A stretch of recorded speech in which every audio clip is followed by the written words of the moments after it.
Good morning students, कैसे हो सब? बढ़िया। चलिए अभी नया चैप्टर शुरू कर रहे हैं हम, परमुटेशंस एंड कॉम्बिनेशंस। ठीक है, देखिए नया चैप्टर है permutations and combination.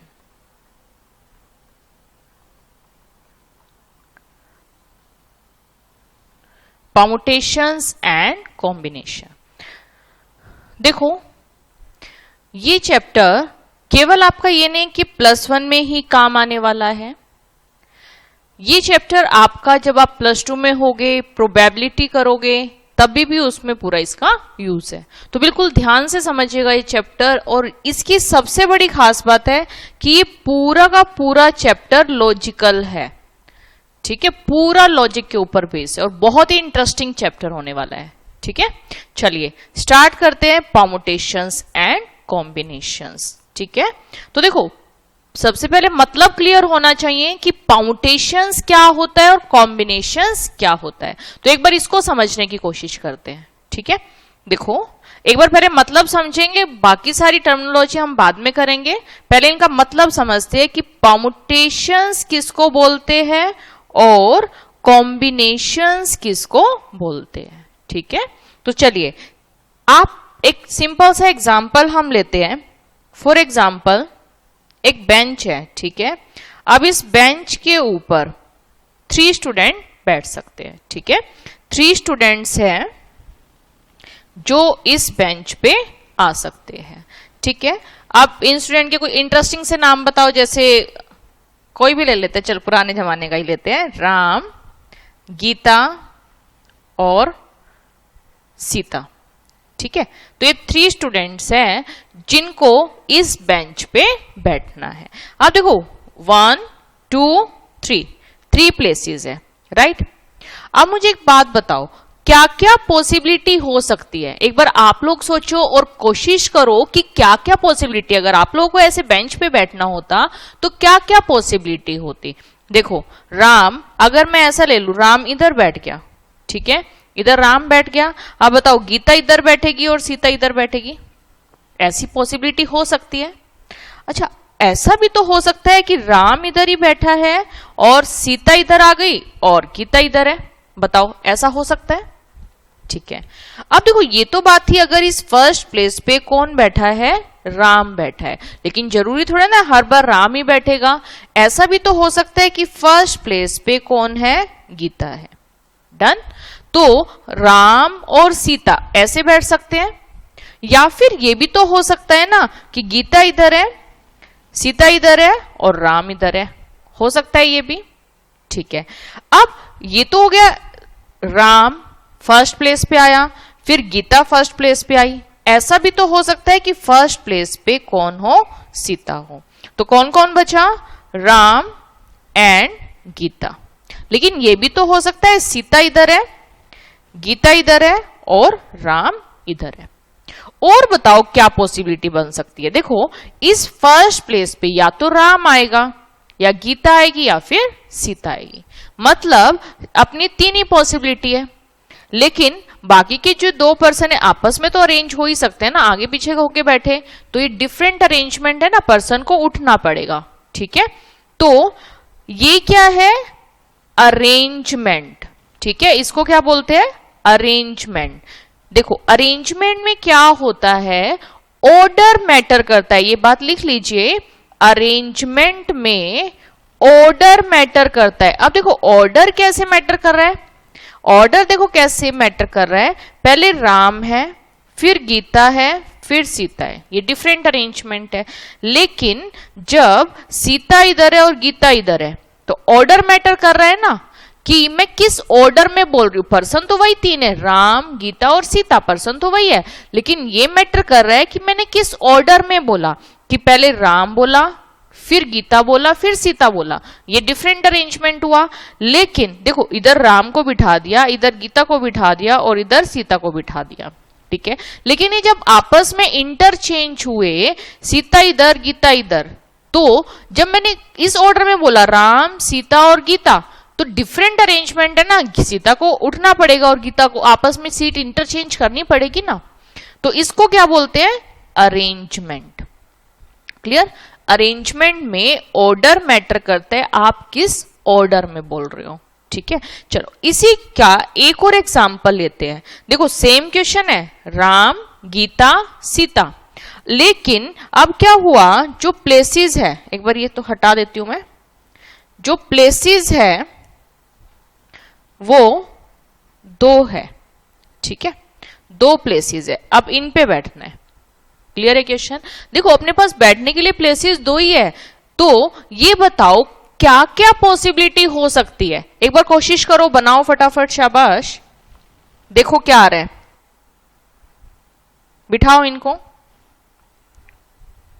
Ram, Gita, Sita, ये 3 पर्सन है। मुझे बताओ 2 पर्सन को बिठाना है, वो 2 पर्सन कौन कौन से हो सकते हैं, राम और गीता हो सकते हैं। ऐसा भी तो हो सकता है गीता और सीता हो, या फिर राम और सीता हो, है ना, बस यही पॉसिबिलिटी हो सकती है ना, एक बारी में तो 2 ही पर्सन बैठेंगे। ठीक है, अब देखो ये आपस में भी अरेंज हो सकते हैं क्या, हाँ देखो हो सकता है गीता इधर हो और राम इधर हो, ये पॉसिबिलिटी है।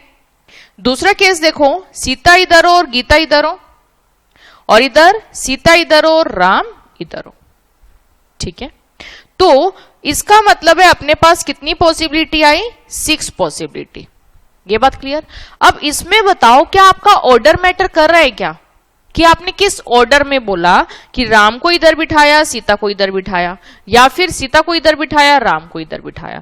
तो आर एस और एस आर, आप इसको 2 चीजें ही मान रहे हो ना, ऑर्डर मैटर कर रहा है कि आप किस ऑर्डर में बोल रहे हो। ठीक है, क्लियर? अभी हमने कुछ समझा नहीं है, अभी आप बस इसको समझने की कोशिश कीजिए कि अरेंजमेंट क्या होता है।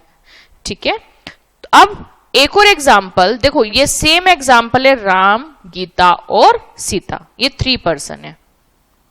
ठीक है, अब क्या हुआ, इन 3 पर्सन में से मेरे साथ पिकनिक पे जाएंगे बच्चे, पिकनिक पे। अब मेरे साथ जाएंगे केवल 2 पर्सन। ठीक है, इन तीनों में से कोई 2 मेरे साथ पिकनिक पे जाने वाले हैं। ठीक है, एक्साइटेड? अब बताओ, देखो 1 2 3 पर्सन थे, मेरे साथ 2 बंदे पिकनिक पे जाएंगे, बताओ कौन कौन हो सकता है। देखो राम और गीता जा सकते हैं मेरे साथ, गीता और सीता जा सकते हैं पिकनिक पे, या राम और सीता जा सकते हैं। ठीक है, अच्छा मैंने बोला नहीं नहीं, मेरे साथ राम और गीता पिकनिक पे जा रहे हैं। फिर मैंने कहा कि नहीं, गीता और राम जा रहे हैं, गीता और राम जा रहे हैं। तो देखो मैंने जब बोला गीता और राम जा रहे हैं, या फिर मैंने बोला राम और गीता मेरे साथ जा रहे हैं, बताओ इन दोनों बातों में कोई फर्क है? मतलब तो बस जाने से ही है ना, मैं किस ऑर्डर में बोल रही हूं कोई फर्क पड़ रहा है, कि मेरे साथ राम गीता जा रहे हैं या गीता राम जा रहे हैं, राम सीता जा रहे हैं या सीता राम जा रहे हैं। ठीक है, तो किस ऑर्डर में मैं बोल रही हूं इस बात से कोई फर्क नहीं पड़ रहा है। राइट, तो बताओ ये 3 पर्सन जब पिकनिक पे जा रहे हैं तो आप क्या ऑर्डर यूज कर रहे हो कोई फर्क नहीं पड़ता। अच्छा, अगर मैं इस क्वेश्चन में स्लाइटली चेंज कर दूं, यहां देखो 2 पर्सन मेरे साथ जा रहे थे, अब मैंने कहा मेरे साथ पिकनिक मनाने जा रहे हैं, कौन कौन, ये 3 कोई भी। ठीक है, इनमें से कोई भी 3 पर्सन मेरे साथ पिकनिक पे जा रहे हैं। अब देखो टोटल 3 पर्सन है, और वो 3 पर्सन मेरे साथ पिकनिक पे जाएंगे इन्हीं में से, तो बताओ क्या क्या पॉसिबिलिटी हो सकती है, बताओ। राम, गीता और सीता, है ना। फिर मैंने बोला नहीं, राम सीता और गीता जा रहे हैं, फिर मैंने बोला नहीं, सीता गीता और राम जा रहे हैं, कोई फर्क पड़ रहा है इस बात से, बताओ। मतलब तो वही है ना, वो 3 मेरे साथ पिकनिक पे जा रहे हैं। मैं किस ऑर्डर में बोल रही हूं कि राम गीता और सीता जा रहे हैं, या राम सीता गीता जा रहे हैं, या सीता गीता राम जा रहे हैं, कोई फर्क नहीं पड़ रहा ना। तो अगर ये 3 पर्सन मेरे साथ जा रहे हैं तो कौन कौन जा सकते हैं, राम गीता सीता। मैं किस ऑर्डर में बोल रही हूं वो ऑर्डर मैटर नहीं कर रहा। तो यहां देखो मेरे पास कितने वेज हैं, टोटल वेज, यहां बताओ टोटल वेज कितने हैं, एक ही तरीका है ना, एक ही तरीका है, ओनली 1 वेज है कि ये तीनों के तीनों मेरे साथ पिकनिक पे जा रहे हैं। ठीक है, और इसमें बताओ कितने वेज है अपने पास, राम गीता, गीता सीता और राम सीता। कितने वेज है? 3 वेज। अब ये वेज आते कैसे है, कैसे बनाने, ये सब बात की बात है। अभी बस इतनी सी बात समझो कि इस केस में हम क्या कर रहे हैं, बताओ। इधर हमारा ऑर्डर मैटर कर रहा है क्या? Order doesn't matter. इधर हमारा ऑर्डर मैटर नहीं कर रहा, ठीक है। केवल हम सिलेक्ट कर रहे हैं उसमें से कि कौन कौन से बंदे जा रहे हैं या कौन कौन से थिंग्स हम ले रहे हैं, लेकिन इधर हमारा ऑर्डर मैटर कर रहा है कि हम किस ऑर्डर में बोल रहे हैं, ठीक है। ये बात बताओ क्लियर है क्या? तो एक बार ये तो चीजें बस समझने के लिए थी। अब ये देखिए कि आपको लिखना क्या है, ठीक है। लिखो, हमने समझ ली, इसको नोट करने की जरूरत नहीं है, बस आपकी अंडरस्टैंडिंग के लिए। बस ये एग्जाम्पल नोट कर सकते हो कि कोई भी 3 स्टूडेंट एबीसी ले सकते हो और उनको कितने वे से अरेंज कर सकते हो, ठीक है। और जब हम 2 ऑब्जेक्ट लेते हैं तो कौन कौन सी पॉसिबिलिटी होती है, और जब हम केवल सिलेक्ट कर रहे हैं तो क्या क्या पॉसिबिलिटी है, ठीक है। अब लिखिए permutations and combination. Permutations and combination. आपको जो लिखना है वो ये है, परमुटेशन। ऐसे लिख लीजिए, permutation means arrangement. Permutation means arrangement. और यहां ऐसे व्हेन ऑर्डर मैटर, आपका इधर ऑर्डर मैटर करता है, ठीक है। नेक्स्ट लिखिए कॉम्बिनेशन। Combination means selection. करना कैसे है, क्या होगा, फॉर्मूला क्या होगा, वो सब बात की बातें हैं।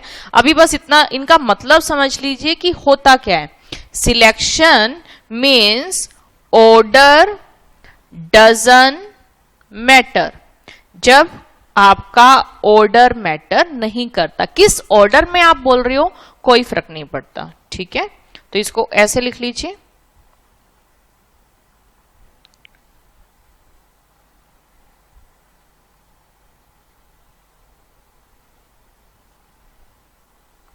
permutations and combination। permutations means arrangement, ठीक है। हम अरेंज कर रहे हैं और इसमें हमारा ऑर्डर मैटर करता है, इतनी सी बात है, ठीक है। कहीं पे भी जब आपका ऑर्डर मैटर करे, किस ऑर्डर में आप बोल रहे हो, तो क्या लगेगा, परमुटेशन।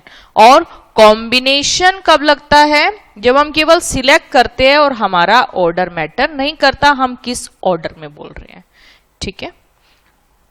ये बात क्लियर हो गई कि परमुटेशन किसको बोलते हैं, अरेंजमेंट को। कॉम्बिनेशन किसको बोलते हैं, सिलेक्शन को। क्लियर। अब इनके फॉर्मूले क्या है, क्या क्या इसमें होगा, वो सब बाद की बात है। ये जो पूरा का पूरा चैप्टर है, ये तो फंडामेंटल प्रिंसिपल पे बेस है। तो एक बार पहले उन फंडामेंटल प्रिंसिपल्स को समझते हैं। तो चलिए लिखिए fundamental principle of counting. Fundamental principles of counting. 2 हमारे फंडामेंटल प्रिंसिपल होते हैं। Fundamental principles of counting, 2 fundamental principle है हमारे। लिखो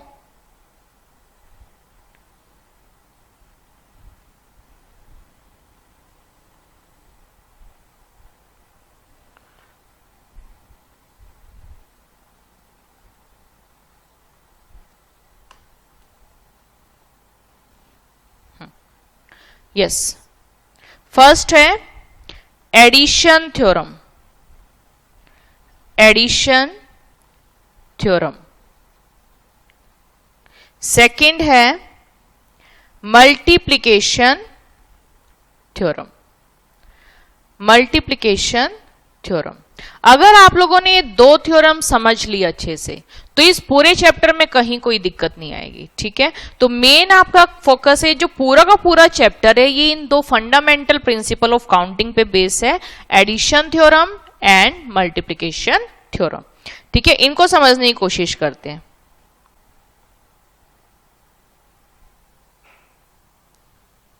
addition theorem and multiplication theorem. एक और बात लिखिए, एडिशन थ्योरम मतलब और, मल्टीप्लिकेशन थ्योरम मतलब एंड। अब इस बात का मतलब क्या है ये अभी बताती हूं। ठीक है, एक बार इतना नोट कीजिए, दो फंडामेंटल प्रिंसिपल ऑफ काउंटिंग हम पढ़ेंगे, addition theorem and multiplication theorem. अभी एडिशन थ्योरम क्या होती है और मल्टीप्लिकेशन थ्योरम क्या होती है, एक बार इनको एग्जांपल से समझते हैं। जैसे फॉर एग्जांपल, आप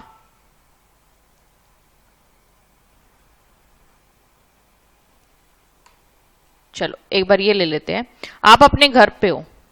ठीक है, आप अपने घर पे हो, ये है आपका घर।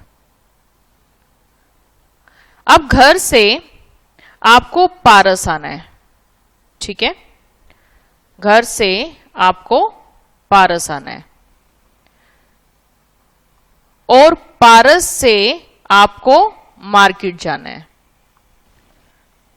ठीक है, पारस से आपको मार्केट जाना है। ठीक है, अब देखो, मान लिया घर से पारस आने के लिए कितने रास्ते हैं? 4 रास्ते, आप किसी भी रास्ते से आ सकते हो। ठीक है, पारस से मार्केट जाने के लिए 3 रास्ते हैं। क्लियर? अब देखो, मामा ने बोला कि बच्चों पहले क्लासेस अटेंड करके आओ पारस पे, और उसके बाद मार्केट से सामान लेते आना, आज आप लोगों की बुआ आने वाली है। ठीक है, अब बताओ, देखो आप जब घर जाओगे, मार्केट जाना भी जरूरी है ना पहले, क्योंकि मार्केट नहीं जाओगे तो मम्मी घर नहीं आने देगी, है ना, क्योंकि बुआ आने वाली है, उनके लिए सामान चाहिए। तो ये बताओ आपको क्या क्या काम करना है। पहले आपको घर से पारस आना है। ठीक है, अब घर से जब आप पारस आ रहे हो, ठीक है, यहां पे क्लासेस अटेंड कर रहे हो, फिर उसके बाद कहां जा रहे हो? मार्केट जा रहे हो। ठीक है, अब बताओ, घर से पारस आना जरूरी है, फिर पारस से मार्केट जा रहे हो, दोनों काम कर रहे हो ना। ठीक है, इतनी बात तो क्लियर हो गई। अब बताओ, घर से जब आप पारस आ रहे हो, 4 रास्ते हैं, पारस से आप मार्केट जा रहे हो, 3 रास्ते हैं। ठीक, एक बार इनके नोटेशन में दे देती हूं, A1, A2, A3, A4। ठीक है, और इधर इनको नाम दे देते हैं B1, B2, B3। बिल्कुल ध्यान से समझिएगा। अब मुझे बताओ, घर से पारस आप कौन से रास्ते से आ सकते हो? आप A1 से आ सकते हो, A2 से आ सकते हो, A3 से आ सकते हो, या फिर A4 से। ये बात क्लियर? ठीक है, अब आप पारस तो आ गए, अब यहां से आपको जाना है मार्केट। मार्केट जाने के लिए आपके पास रास्ते हैं B1, B2, B3। ठीक है, अब देखो, अगर आप इस फर्स्ट रास्ते से आ गए, देखो आपने ये रास्ता सिलेक्ट कर लिया, A1 रास्ते से आ गए। ठीक है, क्लासेस अटेंड कर ली। अब बताओ आप कौन से रास्ते से जा सकते हो मार्केट? इन तीनों में से किसी भी वे से जा सकते हो। मतलब आपके पास कौन कौन सी चॉइस है? B1 से भी जा सकते हो, B2 से भी जा सकते हो, B3 से भी जा सकते हो। ये बात क्लियर? ठीक है, जब आप A1 से आए तो आप जाते हुए B1 भी सिलेक्ट कर सकते हो, B2 भी और B3 भी। ये बात क्लियर? ठीक है, अब मान लिया हो सकता है आप सेकंड रास्ते से आए हो और अब आपने यहां पे क्लासेस अटेंड कर ली, फिर आप बताओ कौन से रास्ते से मार्केट जा सकते हो? उसके लिए भी अगेन कितने वेज है? 3। तो आप A2 रास्ते से आए, अब आपको मार्केट जाना है, तो आपके पास क्या पॉसिबिलिटी है? B1, B2, B3, इन तीनों में से कोई भी ले सकते हो। राइट, ये बात बताओ क्लियर है कि अगर A2 रास्ते से आए तो भी आपके पास कितनी चॉइसेस है? 3 चॉइस। अब अगर मान लिया आप A3 रास्ते से आए, अब बताओ कितनी चॉइसेस है? अगेन कितनी चॉइसेस? 3। तो अगर A3 रास्ते से आए तो भी हमारे पास कितनी चॉइसेस है? 3 चॉइस, B1, B2, B3। और A4 रास्ते से आए तो भी हमारे पास कितनी चॉइसेस है? अगेन 3 चॉइसेस, कौन कौन सी? B1, B2, B3। ठीक है, तो देखो इतना तो बात क्लियर हो गया ना कि अगर हम फर्स्ट वर्क कर रहे हैं तो अपने पास 4 चॉइसेस थी, सेकेंड वर्क कर रहे हैं तो अपने पास कितनी चॉइसेस है? 3 चॉइस। तो ये टोटल हमने देखा 3 3 3 3 मीन्स कितनी चॉइसेस है? 12 चॉइसेस, यानी कि अपने पास टोटल 12 वेज है। क्लियर?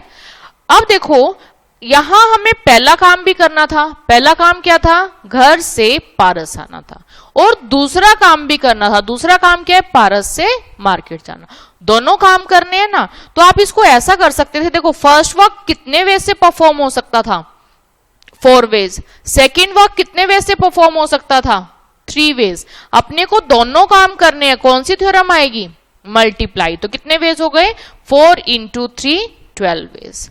तो बात समझ आ रही है कहां हमारी मल्टीप्लाई थ्योरम लगती है। देखो ये हमने मल्टीप्लाई किया, क्यों? क्योंकि हमें दोनों काम करने थे। फर्स्ट वर्क भी करना है और सेकंड वर्क भी करना है। फर्स्ट वर्क हमारा क्या है? घर से पारस आना। दूसरा काम क्या है? पारस से मार्केट जाना।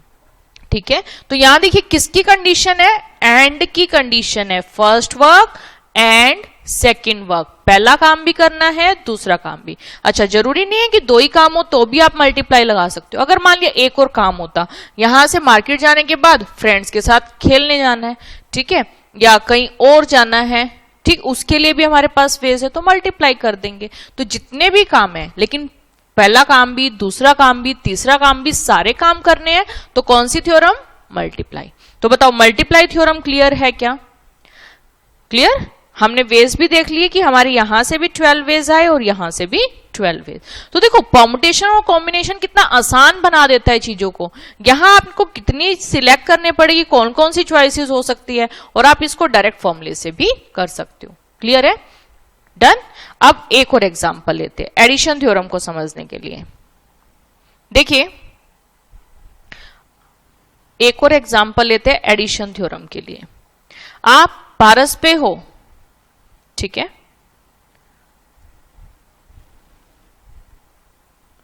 आप पारस पे हो, ठीक, आपको घर जाना है, ठीक है, घर जाना है और आपने देखा जब आप बाहर गए तो यहां पर थी 2 बसेस,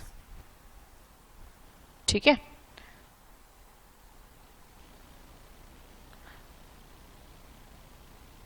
2 बसेस थी और यहां लिख देते हैं 2 buses and 4 auto, 4 auto.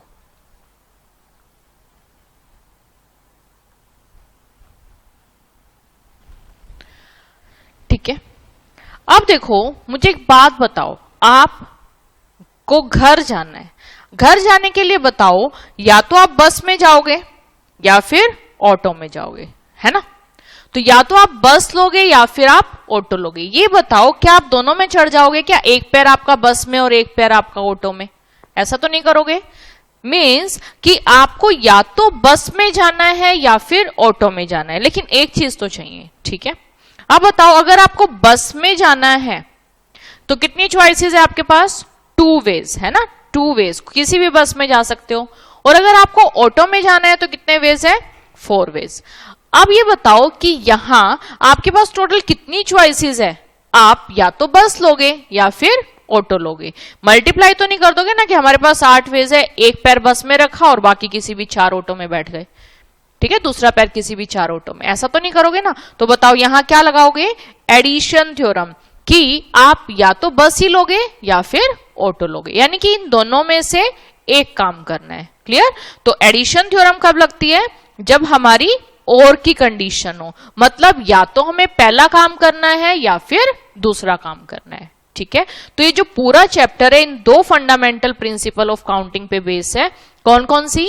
Addition theorem and multiplication theorem. तो एडिशन थ्योरम क्या होती है? जब हमें कोई एक काम करना हो, ठीक है। अच्छा, और भी अगर है, मान लिया कुछ और भी है, साइकिल भी खड़ी है आपकी, अच्छा तब तुम कहोगे कि मैम साइकिल खड़ी है तो हम तो अपनी साइकिल पे ही जाएंगे ना, ठीक है, कुछ और ले लो, ठीक है, या ट्रेन में जाना है या कुछ और समथिंग, ठीक है।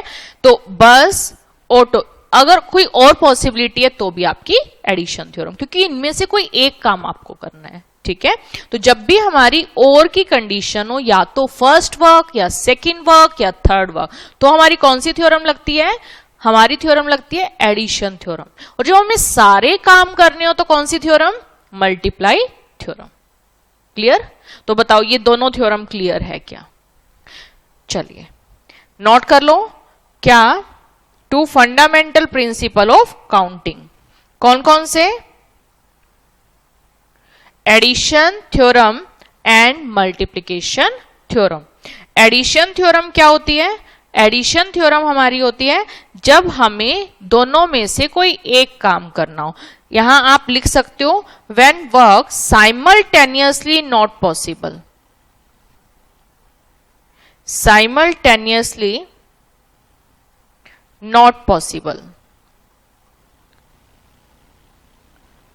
आप एक साथ नहीं कर सकते वो सारे काम, ठीक है। या तो फर्स्ट ही करोगे या फिर सेकंड।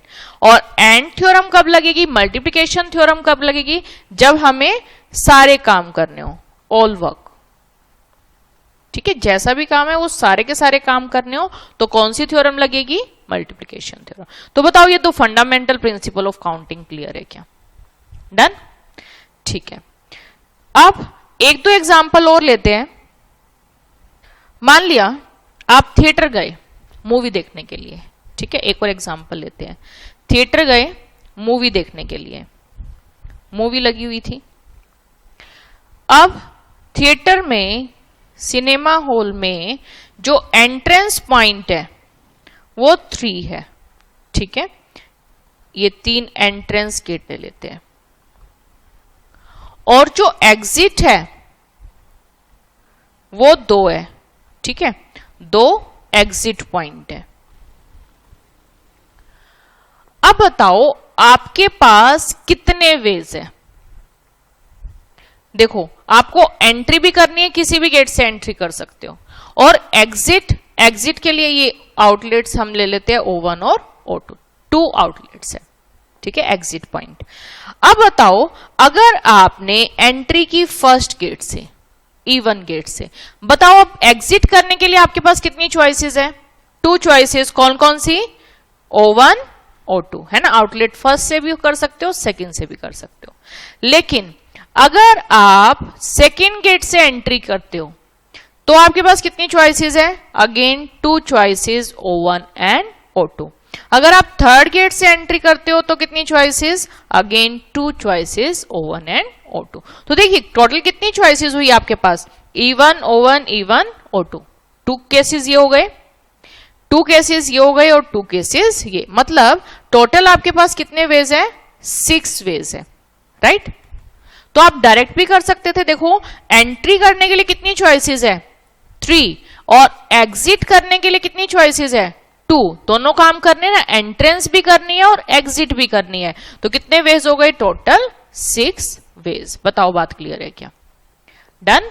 समझ आ रहा है कि कहां हमारी मल्टीप्लाई थ्योरम लगेगी और कहां हमारी एडिशन थ्योरम लगेगी, ठीक है। चलिए अब देखो जो हमने बिल्कुल स्टार्टिंग में एग्जाम्पल लिया था, एक बार उस एग्जाम्पल को और देखते हैं। देखो हमारा एग्जाम्पल था 3 पर्सन, एक बार राम, गीता और सीता। इनको बेंच पे बैठना था, ठीक है। तो बेंच पे 3 प्लेसेस है। अब बताओ ये जो हमारा फर्स्ट प्लेस है, इस फर्स्ट प्लेस के लिए हमारे पास कितनी चॉइसेस है? कौन कौन इधर फर्स्ट प्लेस पे आ सकता है? राम, गीता और सीता। मतलब इस फर्स्ट प्लेस के लिए हमारे पास 3 चॉइसेस है। ये बात क्लियर हो गई? ठीक है। अब मान लिया इधर गीता बैठ गई। अब देखो गीता यहां से उठ के इस फर्स्ट प्लेस पे आ गई, ठीक है। तो गीता को यहां से उठा देते हैं और इस फर्स्ट प्लेस पे आ गई गीता। ये बात क्लियर?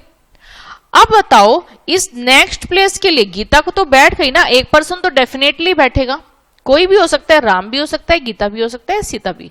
तो एक बार मैंने लेट कर लिया कि गीता इधर बैठ गई। अब बताओ इस सेकंड प्लेस के लिए अपने पास कितनी चॉइसेस है? 2 चॉइसेस। राम भी बैठ सकता है और सीता भी बैठ सकती है।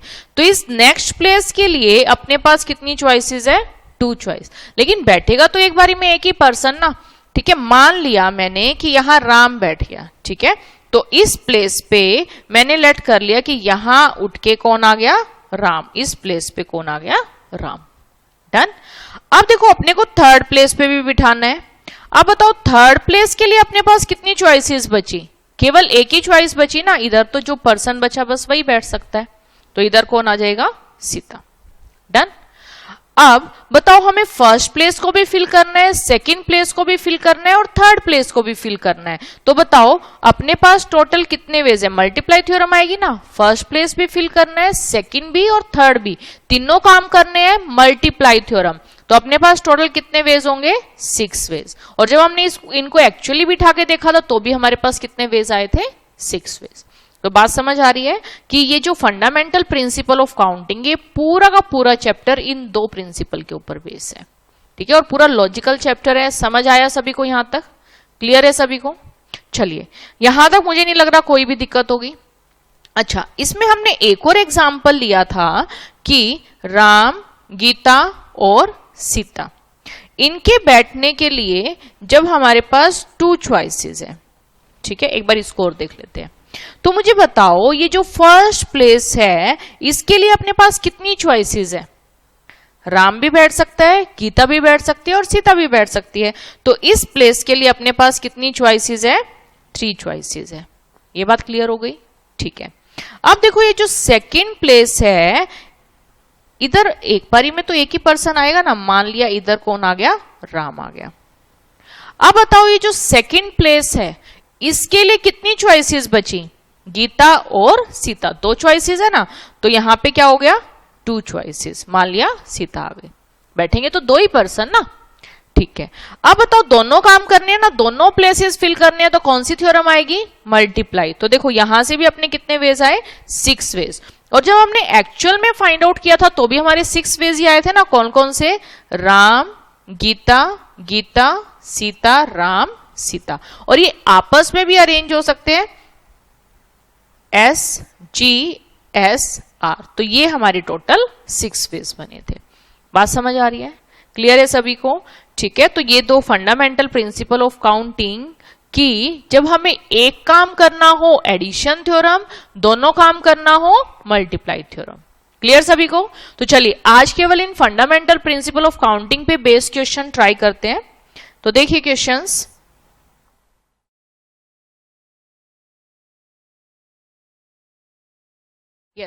देखो क्या है question, find the number of 4 letter word. देखिए, find the number of 4 letter words with और without meaning.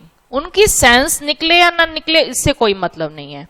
Which can be formed out of the letter of the word rose. हमें क्या दे रखा है, लेटर रोज। ठीक है, अब ये कह रहा है repetition of letters is not allowed. ऐसा नहीं है कि आप लेटर्स को रिपीट कर दो, रिपीटेशन नॉट अलाउड। आप लेटर्स को रिपीट नहीं करोगे, आगे पीछे करके लिख सकते हो, उसमें कोई दिक्कत नहीं। ठीक है, अब देखो अपने को कितने लेटर वर्ड्स बनाने हैं, 4 लेटर वर्ड्स। और टोटल कितने लेटर्स गिवन है, 4 लेटर्स। ठीक है, हम बनाते हैं 4 लेटर वर्ड्स। देखो 4 लेटर वर्ड्स बनाने हैं। ठीक है, अब बताओ ये जो फर्स्ट प्लेस है इस पे आप इन 4 लेटर में से क्या क्या लिख सकते हो?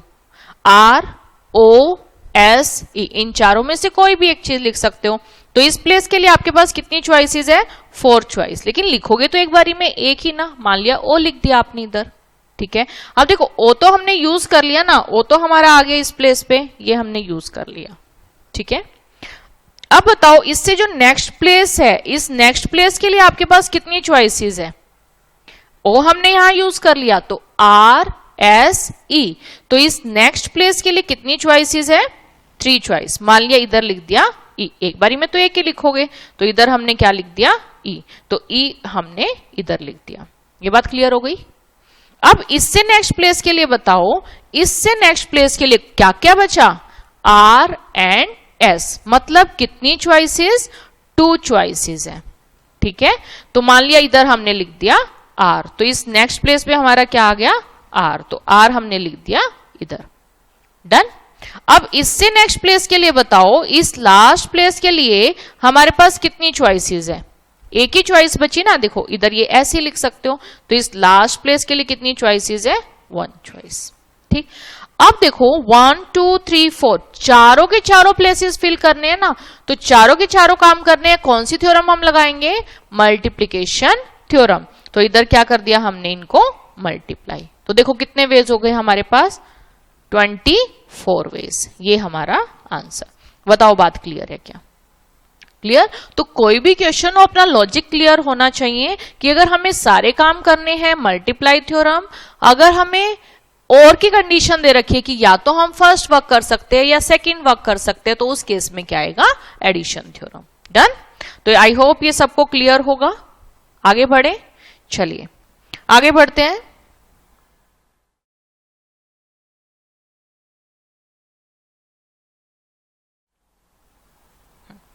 देखो क्या कह रहे हैं, गिवन 4 फ्लैग्स। देखो हमें क्या दे रखे हैं? 4 flags of different colours, different colours के 4 फ्लैग्स दे रखे हैं। How many different signal can be generated? हमें बताना है कितने डिफरेंट सिग्नल बन सकते हैं if a signal require the use of 2 flags, 1 below the other. पहले क्वेश्चन समझते हैं। देखो क्या कहना चाह रहे हैं, 4 फ्लैग्स है डिफरेंट कलर्स के, राइट? 4 फ्लैग्स डिफरेंट कलर, तो हमें बताना है कितने डिफरेंट सिग्नल इससे बन सकते हैं। अब देखो डिफरेंट सिग्नल कब बनेंगे? जब हम डिफरेंट कलर का फ्लैग यूज करेंगे। If signal require the use of 2 flag, और उस सिग्नल के लिए हमें कितने फ्लैग्स की रिक्वायरमेंट है? 2 फ्लैग्स की। तो आइए देखते हैं क्वेश्चन कैसे करेंगे। देखो ये फ्लैग है, ठीक है, अपने पास है 4 फ्लैग्स ऑफ डिफरेंट कलर, 4 अलग अलग कलर के फ्लैग।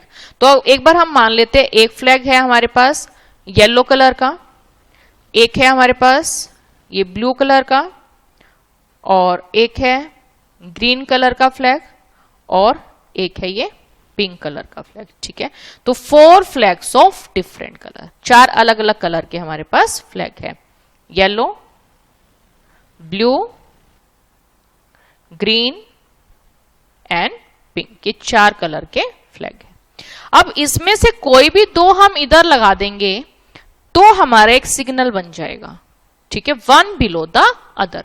अब मुझे बताओ कि ये जो प्लेस है, देखो ये जो हमारा प्लेस है, इस प्लेस को फिल करने के लिए अपने पास कितनी चॉइसेस है? इन 4 कलर के फ्लैग में से कोई भी एक फ्लैग हम ले ले, ठीक है। तो आपके पास बताओ कौन कौन सी चॉइसेस है? आप येलो भी ले सकते हो, ब्लू भी ले सकते हो, ग्रीन भी ले सकते हो, पिंक भी ले सकते हो। तो इस प्लेस के लिए आपके पास कितनी चॉइसेस है? 4 चॉइसेस, राइट? ठीक है। अब एक बारी में तो एक ही कलर लोगे ना, तो मान लिया इधर हमने ले लिया ग्रीन कलर, ठीक है, एक कलर हमने इधर यूज कर लिया। इन चॉइसेस कितनी थी? 4, इन चारों में से कोई भी एक ले सकते थे। अब एक कलर हमने ले लिया। अब ये जो एक कलर है ये हमने इधर यूज कर लिया। अब बताओ ये जो नेक्स्ट प्लेस है इसको फिल करने के लिए अपने पास कितनी चॉइसेस बची? कितनी चॉइसेस बची? 1 2 3, 3 चॉइसेस बची। इन तीनों में से कोई भी एक कलर यूज कर सकते हैं ना। तो बताओ अपने पास कितनी चॉइसेस बची? 3। मान लिया हमने ले लिया इसमें ये वाला कलर, ठीक है। अब बताओ दोनों काम करने हैं ना, फर्स्ट भी काम करना है और सेकंड काम भी करना है, इसको भी फिल करना है और इस कलर को भी फिल करना है ना। तो कौन सी थ्योरम लगेगी? Multiply theorem. दोनों काम करने हैं, मल्टीप्लाई थ्योरम। तो अपने पास टोटल कितने वेज हो गए? 12 वेज। बताओ बात क्लियर है क्या? डन? आ रहा है सबको समझ? क्लियर है यहां तक? कोई भी कंफ्यूजन नहीं? गुड, आगे बढ़ते हैं।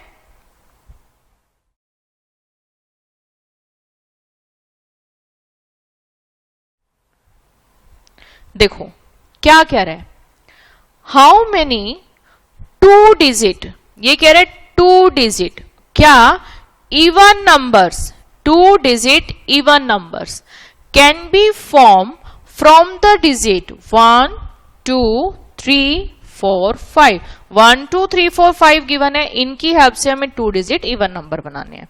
If the digit can be repeated. हाँ, इस वर्डिंग पे ध्यान देना, ये कह रहे digit can be repeated, digit repeat हो सकती है, मतलब जो 2 डिजिट आप ले रहे हो 1 भी हो सकता है, 2 भी हो सकता है, 33 भी हो सकता है, 44 भी हो सकता है, डिजिट रिपीट हो सकती है। ठीक है, चलिए देखते हैं क्वेश्चन कैसे करते हैं। देखो अपने को क्या चाहिए, 2 डिजिट नंबर बनाना है, ये बात क्लियर। अब मुझे बताओ 2 डिजिट नंबर अपने कहां से शुरुआत होती है, अपनी शुरुआत होती है 10 से, तो 10, 11, 12 अप टू सो ऑन, ये नंबर हमारे होते हैं 99 तक, राइट। अब इवन नंबर, देखो इस वर्डिंग पे ध्यान देना, ये अपने को क्या बोल रहा है, इवन नंबर बनाने हैं हमें, ठीक है। तो बताओ इवन नंबर कब बनता है, जब यूनिट प्लेस पे, देखो ये है हमारा यूनिट प्लेस, ये है हमारा यूनिट प्लेस, तो यूनिट प्लेस पे जब हमारी इवन वैल्यू होगी, है ना, यूनिट प्लेस पे इवन वैल्यू होगी, एक इवन नंबर होगा, तब हमारा नंबर इवन होगा, है ना। तो यूनिट प्लेस पे इवन नंबर। अब इवन नंबर अपने पास बताओ कौन कौन से है, इवन नंबर अपने पास है 2 और 4। तो बताओ इस प्लेस में तो केवल हम ये 2 ही चॉइसेस है ना हमारे पास, इनके अलावा अगर कुछ भी लिख देंगे, मान लिया मैंने इधर 1 लिख दिया, तो बताओ अगर मैं 1 लिख दूंगी इधर, तो बात बनेगी 41, 31, ये तो कैसी वैल्यू हो गई, और वैल्यू, तो हमारी कंडीशन को तो सेटिस्फाई नहीं कर पाई ना कि इवन नंबर बनाने हैं। तो मतलब क्या मैं कह सकती हूं कि इस प्लेस के लिए, ये जो प्लेस है, इस प्लेस को फिल करने के लिए हमारे पास केवल 2 चॉइसेस है, कौन कौन सी, या तो हम 2 लिखेंगे या फिर 4 लिखेंगे। क्लियर है ये बात, लिखेंगे तो एक ही ना, मान लिया इधर मैंने लिख दिया 4। अब बताओ मुझे ये जो प्लेस है, इसको फिल करने के लिए अपने पास कितनी चॉइसेस है, सोचो बताओ मुझे। देखो इसने क्या बोला है, डिजिट कैन बी रिपीटेड, मतलब अगर 4 मैंने इधर लिख दिया तो 4 इधर भी आ सकता है, कोई दिक्कत नहीं है। तो बताओ इस प्लेस के लिए अपने पास कितनी चॉइसेस है, 1 भी लिख सकते हो, 2 भी लिख सकते हो, 3 भी लिख सकते हो, 4 भी लिख सकते हो और 5 भी लिख सकते हो। मतलब क्या मैं ये कह दूं कि इस प्लेस पे मैं इन 5 में से कोई भी वैल्यू लिख दूं, मेरा आंसर आ जाएगा। तो देखो दोनों काम करने हैं ना, क्योंकि हमें 2 डिजिट नंबर बनाना है, तो हमें टेंस प्लेस को भी फिल करना है और यूनिट प्लेस को भी फिल करना है, दोनों काम करने हैं। कौन सी थ्योरम, मल्टीप्लाई। तो अपने पास टोटल कितने वेज है, 10 वेज। ठीक है, ये हमारा आंसर। चेक कर सकते हो कौन कौन से वेज। देखो इवन नंबर बनाने हैं, तो जब मैं इधर 1 लिखती हूं, इधर 2 हो सकता है, ठीक है। जब हम 2 लिखते हैं तो भी 2 हो सकता है, 3 के साथ भी आ सकता है, 4 के साथ भी आ सकता है और 5 के साथ भी आ सकता है। लेकिन जब हम इधर 4 लिखते हैं तो 1 के साथ भी आ सकता है, 2 के साथ भी, 3 के साथ भी और 4 के साथ भी एंड 5 के साथ भी। तो बताओ टोटल कितने वेज हुए अपने पास, 10 वेज। इनके अलावा बना के देखो 2 डिजिट नंबर, और इन डिजिट की हेल्प से बनेंगे क्या, बस यही हो सकते हैं ना। और इस केस में अपने रिपीटेशन वाला केस भी आ गया, 2 2 और 4 4 भी आ सकते हैं। डन। अच्छा ये तो बात थी, मुझे क्वेश्चन में दे दिया था कि डिजिट कैन बी रिपीटेड। अब एक बार यहां लिखो, अगर मैं क्वेश्चन में ऐसे दे देती, same question but repetition not allowed. ठीक है, सेम क्वेश्चन लेकिन रिपीटेशन नॉट अलाउड। अब बताओ मुझे अब क्या करें। देखो अब इस केस में रिपीटेशन अलाउड नहीं है, हम रिपीटेड वाली वैल्यू नहीं लिखेंगे। तो देखो कौन कौन सी डिजिट है हमारे पास, इस प्लेस पे इवन वैल्यू होनी चाहिए, ये तो कंफर्म है ना। अब इवन वैल्यू बनाने के लिए अपन क्या लिख सकते हैं, 2 भी लिख सकते हैं, 4 भी लिख सकते हैं। तो इस प्लेस के लिए कितनी चॉइसेस, यहां तो देखो वही आएगा ना, क्योंकि इवन नंबर तो तभी बनेगा। तो इस प्लेस के लिए कितनी चॉइसेस है, 2। लेकिन लिखोगे तो एक बारी में एक ही ना। मान लिया यहां मैंने लिख दिया क्या, 4। ठीक है, तो देखो 4 को उठा के तो हमने यहां लिख दिया, 4 उठ के यहां आ गया। ठीक, अब रिपीटेशन अलाउड नहीं है, 4 हम इस प्लेस पे नहीं लिख सकते। तो मुझे बताओ इस प्लेस के लिए अपने पास कितनी चॉइसेस बची, बताओ जरा। 4 नहीं लिख सकते, क्या लिख सकते हैं, 1 2 3 5। ठीक है, तो 1 2 3 5 कितनी चॉइसेस, 4। तो बताओ मुझे 4 इंटू 2 कितने वेज हो गई है हमारे पास, 8 वेज। लेकिन मैम हमने तो केवल इधर 4 लिखा है ना। कई स्टूडेंट के माइंड में आ रहा होगा मैम हमने तो केवल यहाँ 4 लिखा तो हमारे 8 वेज कैसे रह गए, 9 वेज होने चाहिए थे, है ना, क्योंकि हमारे टोटल 10 थे। रिपीटेशन हमारी आ रही थी 2 2 और 4 4 में 2 केसेस में आ रही थी। तो इसने तो बिल्कुल सही आंसर निकाल दिया कि 8 वेज आ गए। देखो है क्या ये, इसको समझो। देखो यहां हमने 2 वेज लिख दिए, यहां हमने 2 वेज लिख दिए। कौन कौन से, कि हमारा यूनिट प्लेस पे या तो 4 होगा या फिर 2 होगा, है ना। तो इन 2 वेज में दोनों ही चीजें आ गई ना, कि या तो 4 होगा या फिर 2 होगा। अब देखो इन दोनों के बीच में एडिशन थ्योरम लगा दूं, क्योंकि या तो यूनिट प्लेस पे 4 है या फिर यूनिट प्लेस पे 2 है। अब देखो ये जो प्लेस है टेंस प्लेस, अब इस टेंस प्लेस पे देखते हैं। मैंने क्या किया, 4 वेज है, ऐसा ही लिखा ना।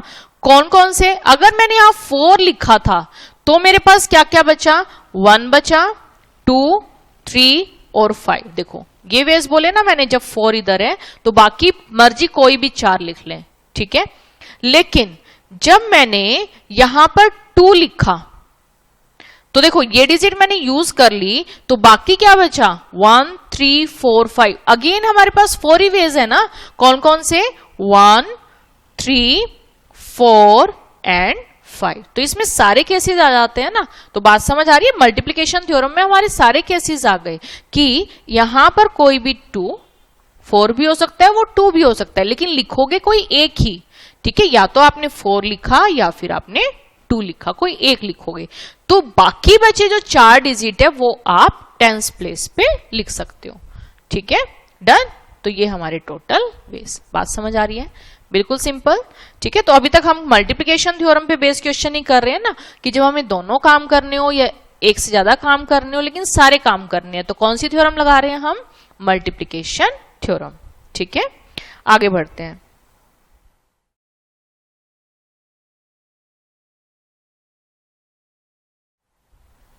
देखो क्या कह रहे हैं, find the number of different signal. देखो क्या कह रहे हैं, find the number of different signal that can be generated by arranging at least 2 flag. देखो वर्डिंग पे ध्यान देना, ये क्या कह रहे हैं, at least 2 flag one below the other on a vertical staff if 5 different flags are available। अपने पास 5 different flags है। तो बताओ सेम उसी टाइप का क्वेश्चन है ना, हमें डिफरेंट सिग्नल बनाने हैं, लेकिन इसने क्या बोल दिया, इस वर्डिंग पे ध्यान देना, एटलीस्ट 2 फ्लैग्स। इसने बोला है हमें एटलीस्ट 2 फ्लैग्स, कम से कम 2 फ्लैग होने चाहिए, 3 हो जाए, 4 हो जाए या 5 के 5 हो जाए, कोई दिक्कत नहीं है, ठीक है। और 5 डिफरेंट कलर के फ्लैग है। तो अब देखिए क्या क्या पॉसिबिलिटी है अपने पास, कि अगर हम 2 फ्लैग्स यूज करते हैं या फिर हम 3 फ्लैग्स यूज करते हैं, 3 कलर यूज करते हैं, या 4 कलर यूज करते हैं, या फिर 5 के 5 कलर यूज करते हैं, ठीक है। तो देखिए फर्स्ट 2, फिर 3, 4 एंड 5। कम से कम 2 कलर के फ्लैग तो लेने ही है, एटलीस्ट 2 फ्लैग। अब देखो अगर फर्स्ट केस में देखूं, अपने पास कितने फ्लैग्स है, 5 कलर के फ्लैग्स है, ठीक है। अपने पास है 5 colour, first, second, third, 4 and 5। अपने पास 5 कलर के फ्लैग्स है, ठीक है। अब मुझे बताओ कि ये जो फर्स्ट, जब हमने 2 फ्लैग्स का यूज किया, अपने पास कितनी चॉइसेस है, 1 2 3 4 5। अपने पास है इस प्लेस को फिल करने के लिए 5 चॉइसेस। ये बात क्लियर, ठीक है। अब देखो इधर आपने एक कलर यूज कर दिया, एक कलर ये यूज कर लिया, तो नेक्स्ट प्लेस के लिए बताओ कितनी चॉइसेस बची, 4 चॉइस। तो इससे नेक्स्ट प्लेस के लिए अपने पास कितनी चॉइसेस बची, 4। तो इनमें से कोई भी 4 यूज कर सकते हैं, तो नेक्स्ट के लिए 4। तो बताओ इन दोनों के बीच में कौन सी थ्योरम लगाएं, मल्टीप्लाई, कि या तो हम रेड मतलब या तो हम इनमें से शुरू में कौन से कलर ले रहे हैं, कोई भी 5 कलर, और नेक्स्ट प्लेस के लिए तो 4 कलर्स ही बचे ना। ये बात क्लियर, दोनों काम करने हैं, दोनों ही कलर की रिक्वायरमेंट है, तो कौन सी थ्योरम, मल्टीप्लाई। ठीक है, अब इससे नेक्स्ट में बताओ, देखो फर्स्ट इधर देखो अपने पास कितनी चॉइसेस है, 5 में से कोई भी एक कलर। नेक्स्ट के लिए कितनी चॉइसेस है, कोई भी 4 कलर, और इससे नेक्स्ट के लिए क्या, कोई भी 3 कलर। ठीक है, तो तीनों काम करने हैं, कौन सी थ्योरम, मल्टीप्लाई। इसमें भी कोई कंफ्यूजन नहीं। अब इससे नेक्स्ट में देखते हैं, पहले के लिए कौन सी कितनी चॉइसेस, 5, नेक्स्ट के लिए 4, नेक्स्ट के लिए 3, और इससे नेक्स्ट के लिए 2। तो मल्टीप्लाई डायरेक्ट लिख दो ना, बात समझ आ गई ना, कि देखो फर्स्ट इधर हमने 1 2 3 4 5 इन पांचों में से कोई भी एक कलर ले लिया, मान लिया येलो ले लिया, तो नेक्स्ट प्लेस के लिए तो कितनी कलर्स बचे, 4 कलर, तो मान लिया हमने ये वाला कलर नेक्स्ट प्लेस पे यूज कर लिया। ठीक है, तो ये दोनों कलर गए। इससे नेक्स्ट प्लेस के लिए कितनी चॉइसेस बची, 3 चॉइसेस बची। ठीक है, तो इससे नेक्स्ट प्लेस के लिए 3 चॉइसेस, 1 2 3, मान लिया ये कलर हमने यूज कर लिया, तो इससे नेक्स्ट प्लेस के लिए कितनी चॉइसेस बची, 2 चॉइसेस। क्लियर, और इससे लास्ट वाला केस देखते हैं, 5 4 3 2 1। यहां तक बात क्लियर। ठीक है, लेकिन अभी अपना क्वेश्चन पूरा नहीं हुआ है। देखो इसने क्या बोला था, एटलीस्ट 2 फ्लैग्स इन ऑर्डर, कम से कम 2 फ्लैग होने चाहिए, 1 below the other on a vertical staff if 5 different flags are available. अपने पास 5 डिफरेंट फ्लैग्स है। ठीक, अब देखो कम से कम 2 फ्लैग हुए, तो या तो हमने 2 फ्लैग्स ही लगाए 2 कलर के, या फिर हमने 3 फ्लैग्स लगाए, या फिर 4 या फिर 5। ऐसा तो नहीं है हम 2 भी लगा रहे हैं, 3 भी लगा रहे हैं, 4 भी लगा रहे हैं, ऐसा तो नहीं करेंगे ना। तो हम क्या बोल रहे हैं कि या तो हमने 2 कलर यूज किए, या फिर 3 कलर यूज किए, या 4 कलर, या फिर 5। तो बताओ और की कंडीशन है ना, और की कंडीशन की हम या तो पहले वाला काम कर रहे हैं, या फिर दूसरे वाला, या फिर तीसरे वाला, या फिर 4th काम कर रहे हैं। ठीक है, तो इन चारों को एक साथ तो नहीं कर रहे ना, साइमल्टेनियसली नॉट पॉसिबल, तो इनके बीच में क्या आएगी, एडिशन थ्योरम। तो बताओ ये बात क्लियर है क्या, कि हमारी ये जो एडिशन थ्योरम है ये कहां लगेगी, और जो ये मल्टीप्लाई थ्योरम है ये कहां लगेगी। तो देखो यहां मल्टीप्लाई थ्योरम का हमने यूज किया कि जब हमें सारे काम करने थे। देखो इधर कौन सी थ्योरम यूज हो रही है, इधर हमारी यूज हो रही है मल्टीप्लिकेशन थ्योरम, इधर ये यूज हो रही है मल्टीप्लाई थ्योरम, और यहां जो बीच में हमारा यूज हो रहा है ये हमारी कौन सी थ्योरम है, एडिशन थ्योरम। तो क्लियर है, एडिशन थ्योरम और मल्टीप्लिकेशन थ्योरम हमें कैसे यूज करनी है। जब हमें कोई एक काम करना है साइमल्टेनियसली नॉट पॉसिबल, तो हम क्या करेंगे, एडिशन थ्योरम, और जब सारे काम करने हैं तो कौन सी थ्योरम, मल्टीप्लिकेशन थ्योरम। ठीक है, डन, क्लियर सभी को, बात समझ आई। तो आज हमने केवल 2 फंडामेंटल प्रिंसिपल ऑफ काउंटिंग करे, कौन कौन से, addition theorem and multiplication theorem. ठीक है, चलिए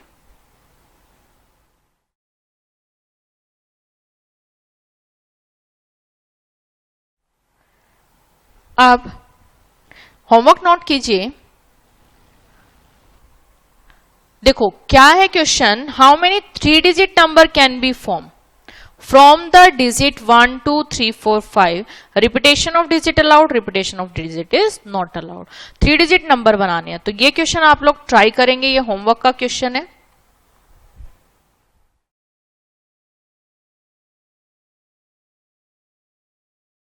नेक्स्ट देखिए, how many 3 digit even number can be form from the digit 1 2 3 4 5 6 if the digit can be repeated. तो ये क्वेश्चन भी आपका होमवर्क का क्वेश्चन है, ये आप लोग ट्राई करेंगे।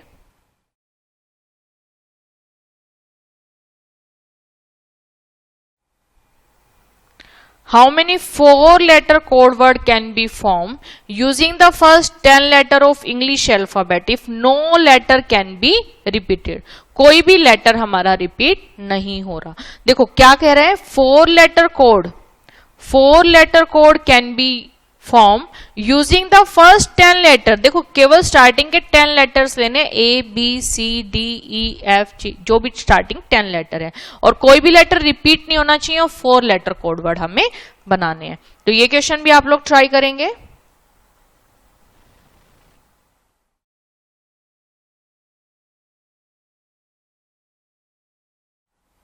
नेक्स्ट है, how many 5 digit telephone number can be constructing using digit 0 to 9 if each digit start with 67 and no digit appear more than once। repetition not allowed है। तो एक बार ट्राई कर लेना, ये वाला क्वेश्चन क्लास में तो हम डिस्कस करने ही वाले हैं। नेक्स्ट देखिए,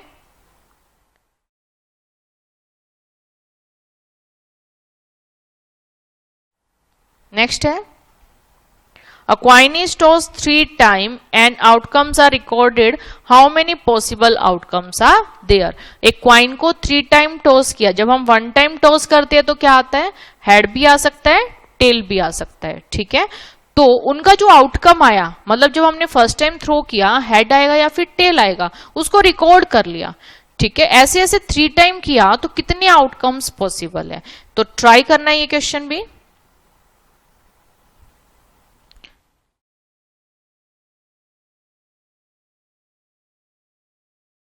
हाँ, एक ये 5 flags है, given 5 flags of different color, how many different signal can be generated if each signal require the use of 2 flag। ठीक है, तो बस यहां तक के क्वेश्चन आप लोग ट्राई करेंगे और फिर हम क्लास में डिस्कस करेंगे। ठीक है, डन, क्लियर सभी को। चलिए आज के लिए इतना ही। Have a nice day, thank you, bye.